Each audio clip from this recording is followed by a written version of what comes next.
Perkenalkan, nama saya Dwi Tresna Sarasa, NPM saya 0371171224. Nama saya Nadia Kristianti, NPM 0371171116. Perkenalkan, nama saya Rizky Nur Syahadah dengan NPM 0371171142. Perkenalkan, nama saya Vira Yunita. Pertama, ada manfaat media dalam proses pembelajaran, yaitu untuk memperlancar interaksi antara pelajar dan pengajar sehingga kegiatan pembelajaran akan lebih efektif dan efisien. Media pembelajaran juga merupakan sumber belajar yang membantu guru untuk memperkaya wawasan peserta didiknya. Di sekolah-sekolah kini, terutama di kota-kota besar, teknologi dalam bentuk dan jenisnya sudah dipergunakan untuk mencapai tujuan pembelajaran. Teknologi yang disepakati sebagai media itu tidak hanya sebagai alat bantu, tetapi sebagai sumber belajar dalam proses belajar mengajar. Di slide kedua ada pola pemanfaatan media pembelajaran. Yang pertama yaitu pemanfaatan media di dalam situasi kelas atau classroom situation. Yang kedua ada pemanfaatan media di luar situasi kelas. Sekarang saya akan mempresentasikan tentang pemanfaatan media di dalam situasi kelas, yaitu classroom setting. Media pembelajaran dimanfaatkan untuk menunjang tujuan pembelajaran tertentu. Pemanfaatannya pun dipadukan dengan proses belajar mengajar dalam situasi kelas. Dalam merencanakan pemanfaatan media itu, guru harus melihat tujuan yang akan dicapai, materi pembelajaran yang mendukung tercapainya tujuan itu, serta strategi belajar mengajar yang sesuai untuk mencapai tujuan itu.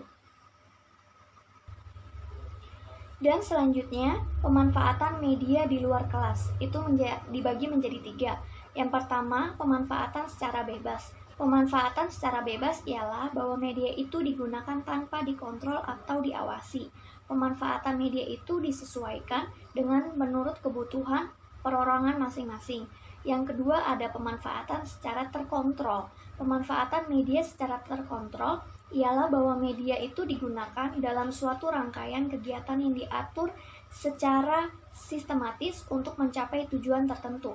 Yang terakhir, yang ketiga adalah pemanfaatan media secara perorangan, kelompok, dan juga masalah. Baik, di sini saya akan menjelaskan strategi pemanfaatan media pembelajaran. Yang pertama, persiapan sebelum menggunakan media pembelajaran. Di sini adalah bagaimana cara guru mempersiapkan media pembelajaran sebelum menggunakan media pembelajaran. Yang kedua, kegiatan selama menggunakan media pembelajaran. Di sini faktor guru sangat berpengaruh terhadap media pembelajaran itu tersendiri. Ketika sebuah media pembelajaran itu sangat bagus, tetapi kemampuan guru kurang untuk menjelaskan sebuah media pembelajaran tersebut, maka hasil dari media pembelajaran tersebut kurang sesuai dengan pembelajaran yang akan dilaksanakan. Yang ketiga, kegiatan tindak lanjut. Apa sih kegiatan tindak lanjut itu? Kegiatan tindak lanjut adalah kegiatan evaluasi. Apakah kegiatan penggunaan media pembelajaran sudah baik atau belum, sudah berhasil atau belum. Ketika belum berhasil, berarti sebagai seorang guru, kita harus mengevaluasi dan membuat pembelajaran atau media pembelajaran yang lebih baik lagi. Baik, selanjutnya ada pemanfaatan media pembelajaran. Yang pertama ada kesederhanaan. Apa sih itu kesederhanaan? Kesederhanaan adalah media pembelajaran yang tidak merumitkan siswa. Dalam artian, media pembelajaran tersebut sangat mudah untuk dipahami. Yang kedua, ada keterpaduan. Perlu kita ketahui bahwa sekarang pembelajaran di Indonesia sudah mengikuti kurikulum 2013, yang dimana sebuah pembelajaran tersebut sudah terpadu dalam artian menyatu satu sama lain. Oleh karena itu, ketika membuat media pembelajaran, suatu media pembelajaran harus terpadu, harus ada keterkaitan antara pelajaran 1 dan pelajaran 2. Yang ketiga ada penekanan, dalam artian di sini media pembelajaran menjadi pusat perhatian peserta didik. Kita sebagai seorang guru harus membuat media pembelajaran yang sangat kreatif agar menjadi pusat perhatian peserta didik. Yang keempat ada keseimbangan antara media pembelajaran dengan hal yang disampaikan oleh guru. Media audiovisual. Media audio dan audiovisual merupakan bentuk media pembelajaran yang murah dan terjangkau. Media audio ini dapat menampilkan pesan yang dapat memotivasi siswa. Kemudian ada manfaat media pembelajaran audiovisual. Yang pertama, penyampaian materi pelajaran dapat diseragamkan. Karena setiap individu mempunyai penafsiran yang berbeda terhadap satu konsep. Sehingga dengan bantuan media ini, penafsiran yang beragam dapat diseragamkan. Yang kedua, proses pembelajaran menjadi lebih jelas dan menarik.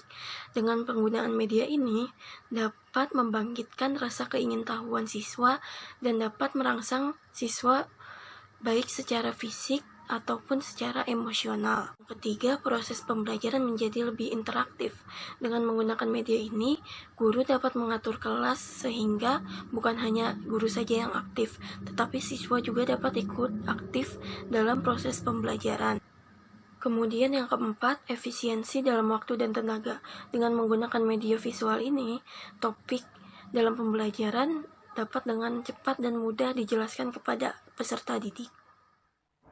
Baik, saya akan menjelaskan materi pada slide selanjutnya, yaitu masih materi pemanfaatan media pembelajaran.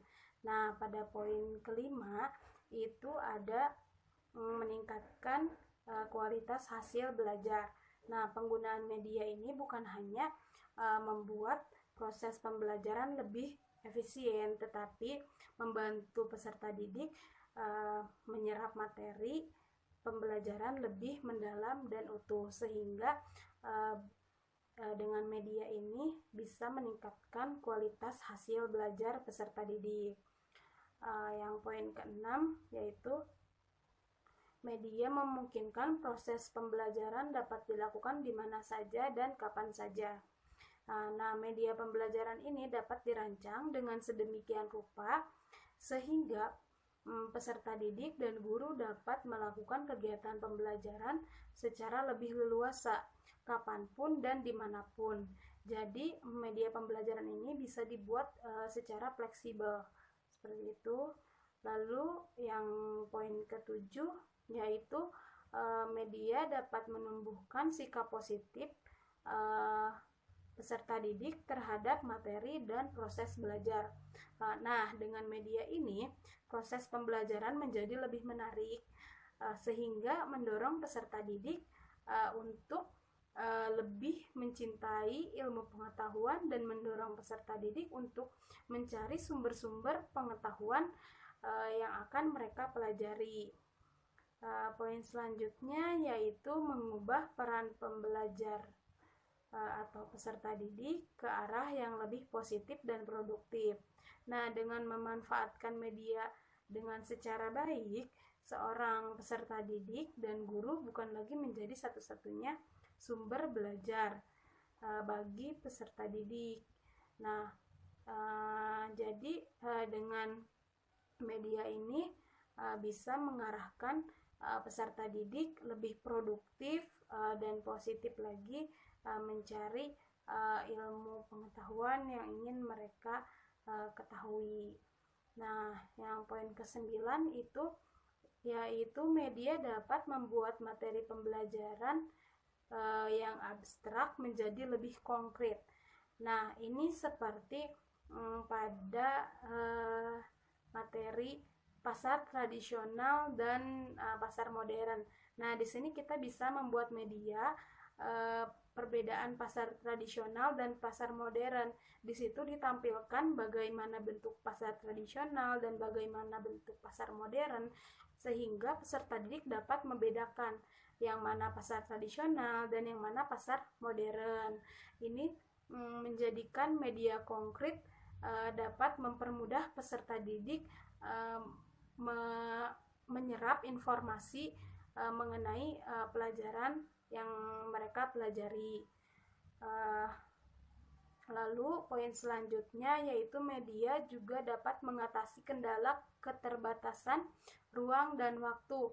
Nah, sesuatu yang terjadi di luar angkasa itu kan kita tidak tahu, dan peserta didik juga tidak mengetahuinya ada apa benda-benda di luar angkasa. Nah, di situ kita bisa membuat media pembelajaran lebih konkret, misalnya tatanan tata surya seperti matahari, planet gitu kan.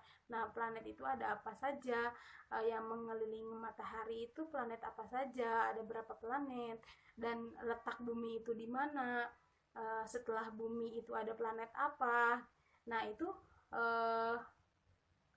akan menghindari keterbatasan ruang dan waktu, sehingga peserta didik dapat mengetahui apa saja benda-benda luar angkasa, seperti itu. Nah, yang poin selanjutnya yaitu media dapat membantu mengatasi keterbatasan indera manusia atau objek-objek pelajaran yang terlalu kecil, terlalu besar, atau terlalu jauh. Misalnya seperti organ-organ tubuh manusia, itu kan tidak dapat kita ketahui. Nah, itu bisa kita ketahui melalui media yang kita suguhkan kepada peserta didik, sehingga peserta didik dapat melihat seperti apa bentuk-bentuk organ tubuh manusia. Nah, seperti itu. Jadi ada 11 pemanfaatan media pembelajaran. Mungkin cukup sekian yang dapat saya dan kelompok saya paparkan. Kurang lebihnya mohon maaf. Wabillahi taufiq wal hidayah. Wassalamualaikum warahmatullahi wabarakatuh.